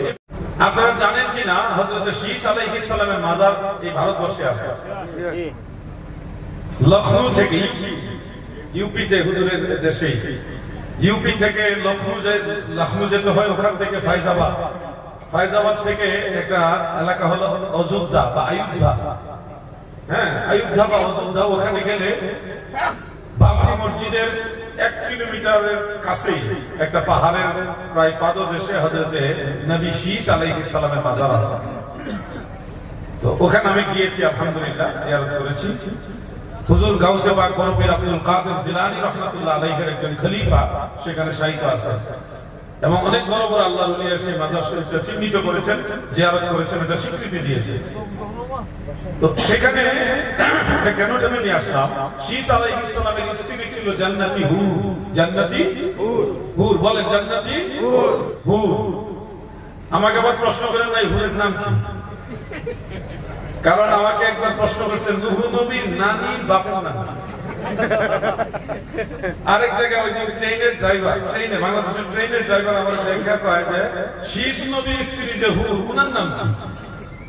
আমি বললাম শীস নবীর ওয়াইফের নাম কি, আপনি কি করবেন? তো যাই হোক জানতে চাই, এই ধরনের খটকা প্রশ্ন করবেন না, কারণ সব তো আর এই ধরনের সব তো জানা থাকে না। আলহামদুলিল্লাহ কিছু জানা আছে। এই জান্নাতি হুর উনি তার মাটির তৈরি না,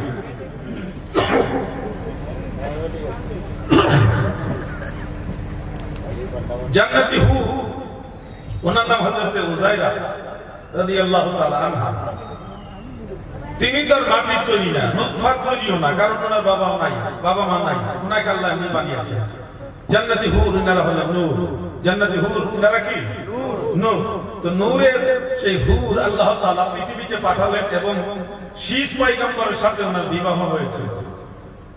তিনি আবার ওই লখনৌ অযোধ্যা যেটা, ওখানে ইন্তেকাল করার শীস পয়গম্বরের ইন্তেকালের পরে ওখান থেকে তিনি আবার আসমানাতে জান্নাতে চলে গেছেন। যে জায়গাটাতে উনি জান্নাতে গিয়েছেন এই জায়গাটা আলাদাভাবে একটা চিহ্নিত করা আছে। যদি কখনো যান, আপনারা তো যেতে পারবেন যখন তখন, আমরা তো ভিসা পাসপোর্ট ছাড়া আসতে পারি না, আমাদের বিপদ। আপনারা তো যখন তখন যেতে পারবেন, তো গিয়ে দেখবেন ওই জায়গাটা আলাদা চিহ্নিত করা আছে। ওই জান্নাতি হুর যিনি, ওনার ঊর্ধ্বগমনের এই জায়গাটা। তো জান্নাতের যে হুর উনি ছিলেন নূর।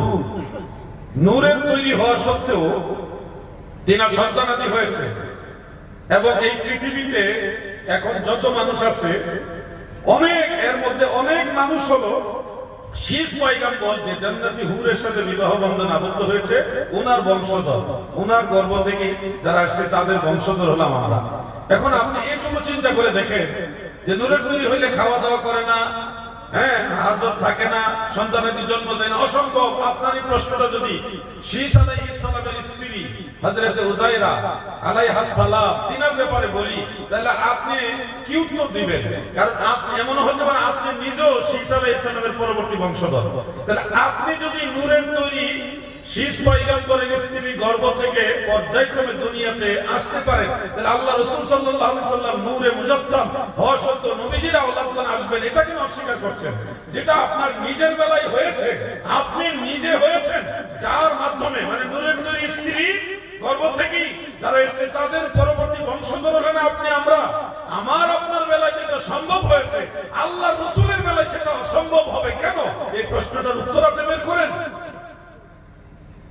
আমরা বলি নবীজি সাল্লাল্লাহু আলাইহি ওয়াসাল্লামের মাঝে আল্লাহ তাআলা নূরানিয়াত দিয়েছিলেন, নূরানিয়াতের সাথে সাথে বাশারিয়াত দান করেছেন, যার কারণে আল্লাহ বলেছেন হাল কুনতু ইল্লা বাশারার রাসূলা কুল ইন্নামা আনা বাশারুম মিসলুকুম ইউহা ইলাইয়া আন্নামা ইলাহুকুম ইলাহুন ওয়াহিদ।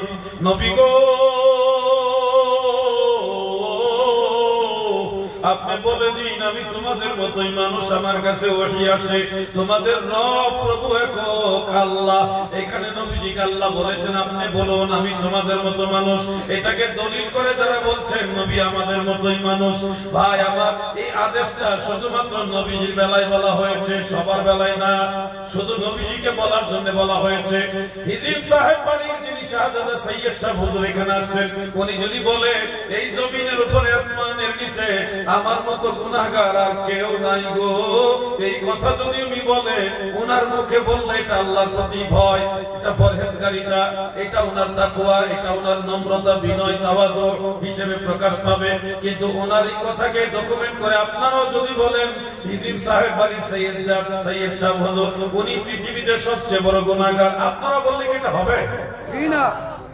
উনি যদি বলে আল্লাহ আমার মতো গুনাহগার আর কেউ নাই, এটা উনার মুখে মানায়। কিন্তু আমরাও যদি বলি উনার মতো গুনাহগার কেউ নাই, এটা কিন্তু মানাবে না। আমরা বলতে হবে আল্লাহ আমার মতো গুনাহগার কেউ নাই। এটা যার যার বিনয়, নম্রতা।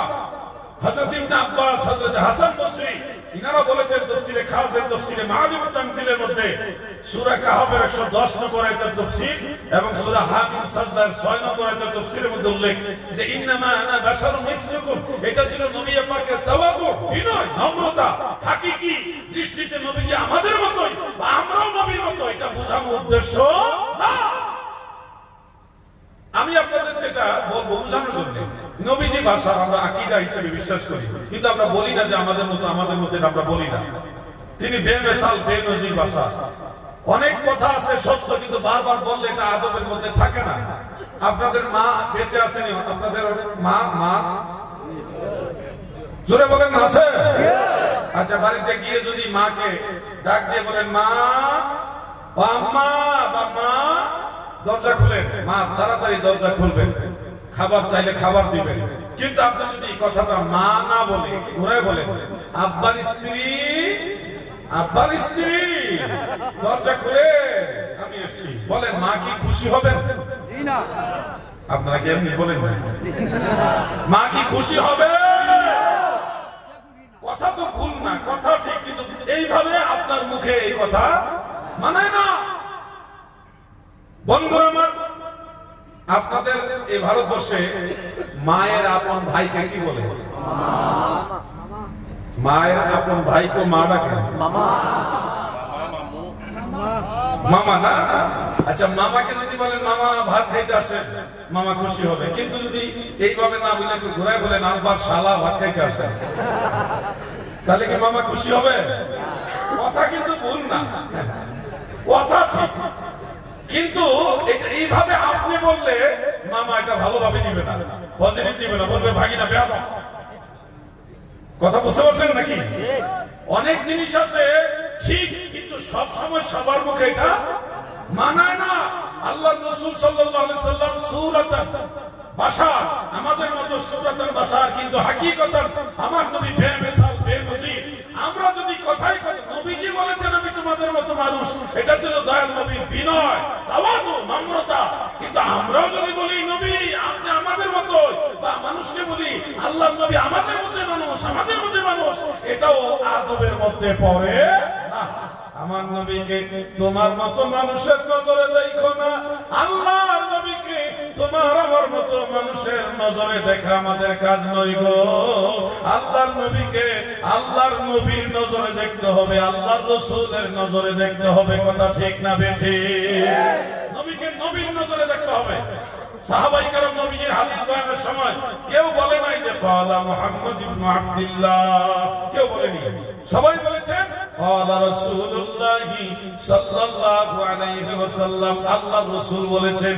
নবীজির স্ত্রীগণ, নবীজির পরবর্তী যারা তৌহিদ ছিল তিনারাও কেউ নবীজির হাদিস বয়ানের সময় বলে নাই যে আমার স্বামী বলেছে, আমার নানা বলেছে, আমার আব্বা বলেছে, কেউ এইভাবে বলে নাই। সবাই বলেছে ক্বালা রাসূলুল্লাহি সাল্লাল্লাহু আলাইহি ওয়াসাল্লাম, আল্লাহর রাসূল বলেছে। অতএব আমরাও আমার নবীকে আল্লাহর নবীর নজরে দেখব। আমার আপনার মতো মানুষের নজরে দেখা ঈমানদারের কাজ না, এটা কাফের কুফার বেঈমানের কাজ। আল্লাহ তাদেরকে বুঝার তৌফিক বলেন আমিন, মহব্বতে বলেন আমিন। আমি আমার ভাই মাওলানা ফরমান আলী রেজভী সাহেব, যিনি ভারত, বাংলা সহ সারা ওয়ার্ল্ডে বাংলা, উর্দু, হিন্দি, আরবি এই সব ভাষায় যারা পারদর্শী তাদের সবার কাছে তার নামটা প্রচারিত রয়েছে। আপনাদের এলাকার ছেলে আপনাদের কাছে হয়তো পান্থাবা, কিন্তু আলহামদুলিল্লাহ আপনারা বিশ্বাস করেন আর না করেন, আমাদের বাংলাদেশে মাওলানা ফরমান আলী রেজভী ভাই যে সুন্দর সারা জাগিয়েছেন, ওনার আলোচনা হইতে মনে হচ্ছি না, এই জন্য বলতেছি। আলহামদুলিল্লাহ দোয়া করবেন, আপনাদের সন্তান বড় হলে কি আপনাদের ক্ষতি? সারা বাংলাদেশে আলহামদুলিল্লাহ সারা জাগিয়েছে। আলোচনা এত সুন্দর, এত মাধুর্যপূর্ণ এবং তাত্ত্বিক দালিল বাতিলের দুর্গ ভেঙে চুরমার করে দিতে পারে এমন সুন্দর সুন্দর তথ্যভিত্তিক কথা দেশ বিষয়ে ফরমান ভাইয়ের জবাব থেকে আমরা শুনেছি। আলহামদুলিল্লাহ বাংলার মুসলমান, সুন্নি মুসলমান ওনার জন্য পাগল পারা অনেক প্রোগ্রাম, আলহামদুলিল্লাহ বড় বড় সম্মেলন, এর চাইতে বড় বড় সম্মেলনে কিন্তু ফরমান আলী রেজভী সাহেব যায়। এবং আপনারা বলবেন না উনি তো আমাদের অমুকের ছেলে, অমুক গ্রামে, অমুকের বাড়ি, আপনাদের কাছে মনে হবে কিন্তু না। আল্লাহ যদি আপনার এলাকার ছেলেকে বড় বানায়, এতে কি আপনারা খুশি না বেজার? ফরমান আলী রেজভী ভাই আমার হাজী আনসার শেখ সাহেবকে ধরে আমাকে দাওয়াত দিয়েছেন, উনিও ফোন দিয়েছেন, আমি দাওয়াত মঞ্জুর করেছি। মনে রাখবেন অনেক ধান্দাবাজ আছে, আমি শুনেছি আমাকে দাওয়াত দিবে এই কথা বলে অনেকে মোটা অঙ্কের টাকা নিয়ে গেছে, যে জিহাদ হিসেবে দাওয়াত দিয়ে দিব, টাকা দাও, বায়না হিসেবে টাকা নিয়ে গেছে। আমি কখনো কারো কাছে বায়না চাই না, এটা মনে রাখবেন। এবং আমি আমার বিশ্বস্ত যারা, যাদের সাথে আমার খুব ক্লোজ সম্পর্ক, তারা ছাড়া কারো দাওয়াত করি না, আর বায়না নেই না। দিলে গাড়ি ভাড়া হিসেবে ওই মাহফিলে যাওয়ার আগে একটু গাড়ি ভাড়া পাঠান যদি প্রয়োজন মনে করি, এটুকু। কোনো বায়নাটা না, ব্যবসা আমি করি না। ওয়াজ আমার ব্যবসা না, ওয়াজ আমার খেদমত। আমি সুন্নিয়তের খেদমত করার চেষ্টা করি। আলহামদুলিল্লাহ খেদমতের পাশাপাশি অন্যদের লেখালেখি খেদমত করি, কিতাবাদি লেখালেখি করি। এই জন্য আপনাদের বলবো, কোন দালাল যারা আছে যদি বলে টাকা দাও, আমার সাথে কথা বলার আগ পর্যন্ত কোন লোকের হাতে আপনারা টাকা দিবেন। ফরমান আলী রেজভী ভাই উনি একমাত্র ভারতবর্ষে এই পাশে যারা আছেন আসাম ত্রিপুরায় একমাত্র ওনার সাথে আমার যোগাযোগ আছে। হিজিম সাহেব বাড়িতে একবার আসছিলাম, বাড়িতে হুজুরের দরবার শুনছি। এছাড়া অন্য কেউ যদি বলে টাকা দেন, তাহলে আমার সাথে কথা না বলা পর্যন্ত টাকা পয়সা দিলে এটার দায়ভার আমি নিব না। মনে থাকবে না? বুঝেন নাই মনে আপনারা? এই এলাকায় নাকি কে টাকা নিয়ে গেছে, এই জন্য বললাম ওইটা, যেন ভবিষ্যতে ঝামেলা আপনাদের কারো করতে না হয়। আল্লাহ বুঝার তৌফিক দেন, বলে না আমি। একটা বিষয় আমাদের দাদু ভাই যেটা বলেন হাজী নাজি সম্পর্কে বলার জন্য, আমি কি বলবো না? আপনার ব্যাটারি তো বলে গেছে, বলবো জিকির হবে লা ইলাহা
সাল্লাল্লাহু আলাইহি ওয়া আলিহি ওয়াসাল্লাম। দুইটা বিষয় আপনাদের জানতে হবে, হাজির নাজির বলতে কি বোঝায় এবং এটা আকীদা কিনা। হাজির নাজির বলতে আমরা কি বুঝি আগে সেটা আপনারা জানুন। হাজিরুন নাজিরুন দুইটা শব্দ, এই দুইটা শব্দের মধ্যে আল্লাহ তাআলা সিফতি নাম সমূহের মধ্যে আল্লাহর 99টা সিফতি নাম আসমাউল হুসনা, এর মধ্যে আল্লাহর নামের মধ্যে হাজিরুন নাজিরুন এই ধরনের কোন নাম নাই। অতএব আপনারা যদি কেউ মনে করেন যে আল্লাহর নাম নবীর সাথে সেট করে দিয়েছি শিরিক হয়ে যাবে, এই মনে করাটা সঠিক না। এরা সাইডে দেন, ইমার্জেন্সি যে কোনো সময় দুর্ঘটনা করতে পারে। সাইডে দেন, মুরব্বী মানুষ ওনাকে সাইডে না, শুনতে থাকে। আপনারা কি ধৈর্য আছে? বিপদ বিপদ আস্তারাই ইনশাআল্লাহ ইনশাআল্লাহ। আমি কথা বলে শেষ করে দেবো এই মাসালাটা বলে, আর সামনে যাবো না, কারণ এটা আমি একা বাস করলে হবে না, আরো অনেক আলেম ওলামা আছে, আপনারা সবার কথা শুনবেন, সবার আলোচনা ধারাবাহিকভাবে শুনবেন। আল্লাহ তাআলার সিফতি নাম সমূহের মধ্যে হাজিরুন নাজিরুন এই দুই নাম নাই। অতএব আল্লাহর নাম নবীর নামের সাথে ম্যাচিং করে দিয়েছি, এই ধরনের কথা বলার আরো সুযোগ নাই। আর এটা আমি একটু আগে বলেছি যে আল্লাহ 30টা সিফত আছে, যে 30টা সিফত আল্লাহ তাআলা নবীজির ব্যাপারে ব্যবহার করেছেন। কিছুক্ষণ আগে আমি এই কিছু নাম আপনাদের সামনে শুনিয়েছি। তো আল্লাহ তাআলা হলো অসীম কাদির, আর আমার দয়াল নবী হলো সসীম। আল্লাহর তুলনায় সসীম, আমাদের তুলনায় অসীম। তো আল্লাহ রাসূল সাল্লাল্লাহু আলাইহি সাল্লামকে হাজির বললে অসুবিধা নাই, কিন্তু আল্লাহকে যদি হাকিকি অর্থে হাজির বলে অসুবিধা আছে, বরং ইমানত চলে যাওয়ার সম্ভাবনা আছে। কারণ হলো আল্লাহকে যদি কোন স্থানে কোন সময়ে হাজির বলেন, তাহলে আল্লাহর একটা সিফত অস্বীকার করা হবে। কোন সিফত? কুল হুয়াল্লাহু আহাদ আল্লাহুস সামাদ। এই যে আস-সামাদ, আল্লাহ যে একটা গুণবাচক নাম, সামাদ, অমুখাপেক্ষী, বেনেওয়াজ, কোন কিছুর মুহতাজ না। এই যে একটা সিফত, আপনি যদি বলেন আল্লাহ এখানে হাজির, আল্লাহ আমার ভিতরে হাজির, তখন আল্লাহকে একটা নির্দিষ্ট জায়গার মুখাপেক্ষী আপনি করে দিলেন, একটা স্থানে একটা কালে মুহতাজ করে দিলেন।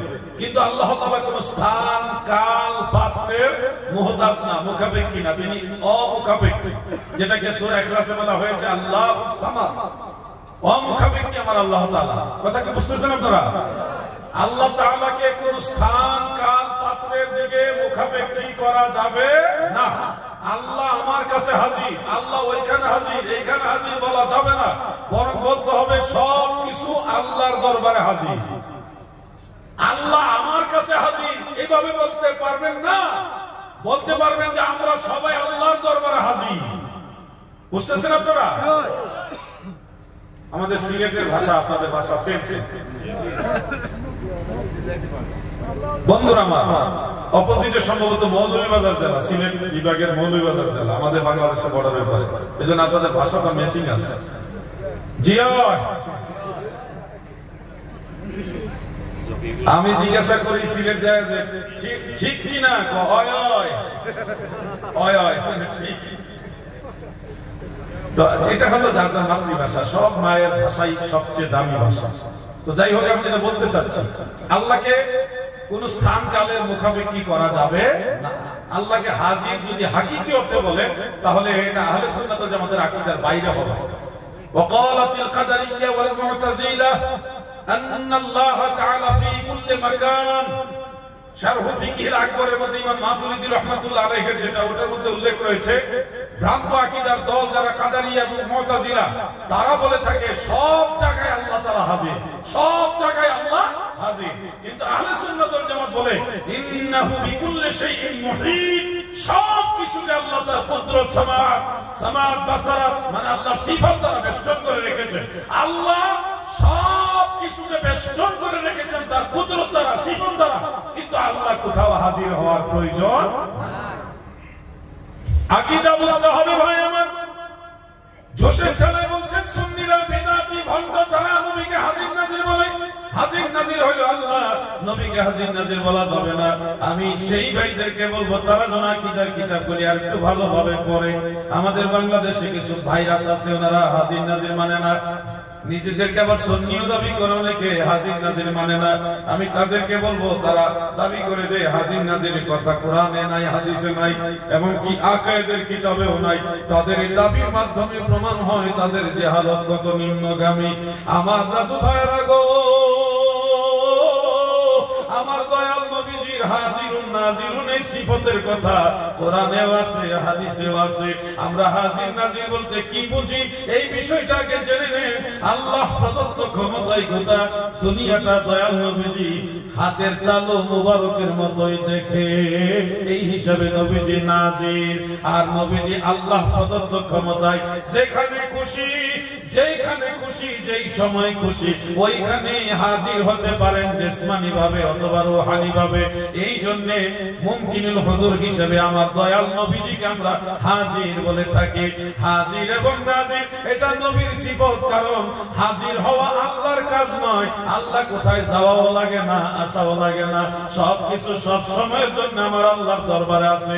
আর আমার দয়াল নবী ইমানদারের কবরে এসে দেখা দেয়, ইমানদারের ঘুমে স্বপ্নে যুগে এসে দেখা দেয়। আমার দয়াল নবী হাজিদের হজের সময় সাথে তালবিয়াও পাঠ করে। না বলার দরকার নাই, উনি ভয় পেয়ে গেছে। আপনার হঠাৎ করে নারী তাকবীর কইছে, তারা চিন্তা করে গেছে এটা কি কওয়া দরকার। আপনারা কি ঘুমাই গেছেন নাকি?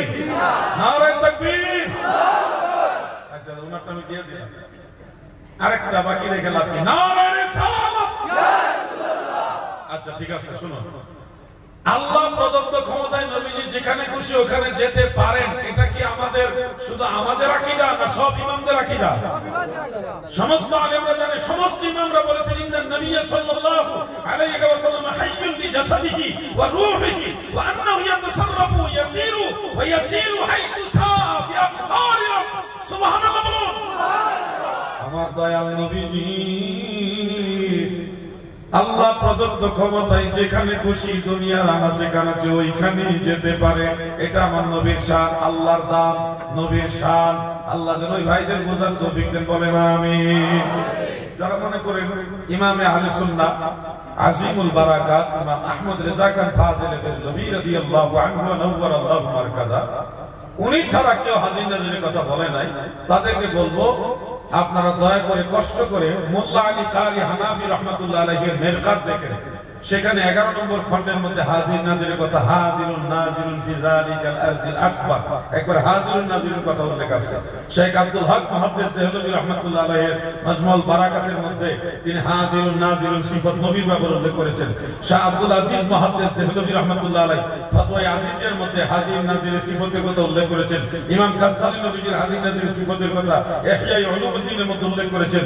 বহু কিতাবে নবীজির শান সিফাত হিসেবে হাজির নাজির শব্দটা উল্লেখ করেছে। কোরআন এবং হাদিসের একটা প্রমাণিত বিধায়। হাজির নাজির অজ্ঞতার কারণে কেউ যদি না জানে সেটা ভিন্ন বিষয়, কিন্তু জেনে শুনে যদি কেউ হাজির নাজির অস্বীকার করে আমরা তাদেরকে সুন্নি মনে করি না। সুবহানাল্লাহ। দুই একটা প্রশ্ন আছে, আমি শর্টকাটে করে উত্তর দিয়ে আপনাদের কাছে বিদায় দিতে চাই। আপনারা কি অনুমতি দিলেন? প্রশ্ন উত্তর দিকে যাচ্ছি, আরেকটা দিকে আল্লাহ আল্লাহ মারহাবা আল্লাহ আল্লাহ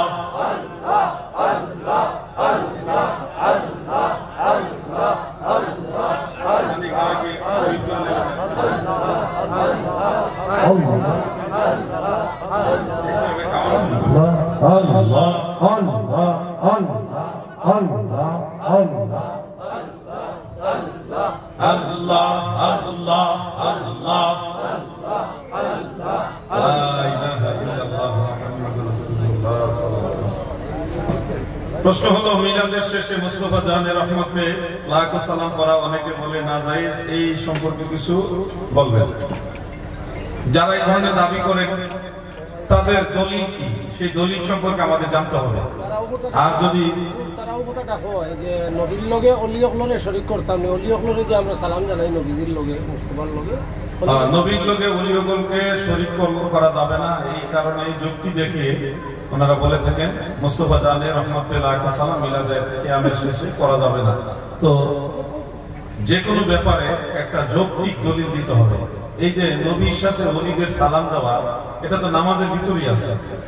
আসসালামু আলাইকা আইয়ুহান নবী ওয়া রাহমাতুল্লাহি ওয়া বারাকাতুহু, মদিনাওয়ালাকে সালাম দিলেন। এরপরে বলেন না, এরপরে কি? আসসালামু আলাইনা ওয়া আলা ইবাদিল্লাহিস সালিহিন। আপনি ইবাদিল্লাহিস সালিহিন মানে তো আল্লাহর নিকট। তো নামাজের ভিতরে তো নবীজির সালাম সামনে রেখে আল্লাহর ওলিদেরকে সালিহিনদেরকে সালাম দিচ্ছেন। খুতবা যারা পাঠ করছে, বক্তা, যেই বক্তা এটা নাজায়েজ বলছে, সেই বক্তা যখন ওয়াজ শুরু করছে তখন কিন্তু আসসালাতু ওয়াসসালামু আলা রাসূলিহিল কারীম ওয়া আলা আলিহি ওয়া আসহাবিহি ওয়া আহলি বাইতিহি ওয়া উলামায়ে আহলে সুন্নতি আজমাইন। সব আলেমদেরকে সালাম দিয়েছে, উলামায়ে আহলে সুন্নাতকে সালাম দেয়, আউলিয়াদেরকে সালাম দেয়। খুতবার সময় জায়েজ, কিয়ামের সময় না জায়েজ। কি ধরনের আজব ফতোয়া! মাসআলা যেটা আপনাদের জানতে হবে, শিফা শরীফের মধ্যে এই ব্যাপারে আলোচনা আছে এবং কওলুল বাদি' ইমাম শামসুদ্দিন সাখাবী রাহমাতুল্লাহ আলাইহি সেখানে মাসআলাটা আছে যে এককভাবে শুধু আলাদা মুনফারিদ মানে আলাদাভাবে শুধু আল্লাহর ওলিদেরকে সালাম দেওয়া যাবে না।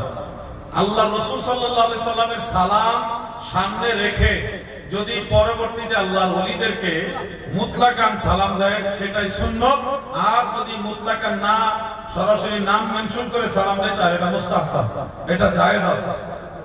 কি হিসাবে যায়? শিফা শরীফ এবং কওলুল বাদি', ওই দুইটা কিতাবের মধ্যে উল্লেখ আছে। অন্য নবী এবং সাহাবীদের দুরূদ শরীফ, তাদের উপরে দুরূদ শরীফ পাঠ করার ব্যাপারেও হাদিস আছে। এমনকি চিশতিয়া তরিকায় খাজা গরিব নওয়াজের নাম মেনশন করে আলাদা দুরূদ আছে। কাদরিয়া তরিকা গাউসে পাকের নাম মেনশন করে আলাদা দুরূদ আছে। আমার ভাইরা ওগুলি জানে না। এই জন্য আল্লাহ রাসূল সাল্লাল্লাহু আলাইহি সাল্লামের সালাতু সালামকে সামনে রেখে যদি আল্লাহর ওলিদেরকে মুতলাকান অথবা নাম মেনশন করে মুখতাসার সালাম দেওয়া হয়, এটা সুন্নাহ দ্বারা, হাদিস দ্বারা প্রমাণিত জায়েজ আছে। একটা অনুমান ভিত্তিক বলে দিবেন না জায়েজ, কিতাবুল আন্দাজ দিয়ে ইসলাম চলে না। আল্লাহ যেন আমার ভাইদের বুঝার তৌফিক দেন, বলেন আমিন। আমরা বলি যে মিলাদের কিয়ামে রাসূল পাক সাল্লাল্লাহু আলাইহি সাল্লামের সালামকে প্রাধান্য দিবেন, বেশি বেশি নবীজিকে সালাম দিবেন। হ্যাঁ, মুস্তাফা জাহানের রহমতুল্লাহ আলাইহি সালাম বলতে গিয়ে পীর মুর্শিদের সালামটা যেন নবীজির সালামের চেয়ে বেশি না হয়ে যায়। নবীজির সালামটা বেশি হবে, পীর মুর্শিদ আল্লাহর ওলিদের নামটা নবীজির সালাম তুলনা একটু কমাইয়া দিবেন। দেখা যায় চরিত্র গোষ্ঠীর নাম বলতে গিয়া আল্লাহ রসুলের সালাম কমে যায়, এরকম যেন না হয়। এটা ব্যালেন্স করে চলবে। কথা বুঝতে পারছেন আপনারা?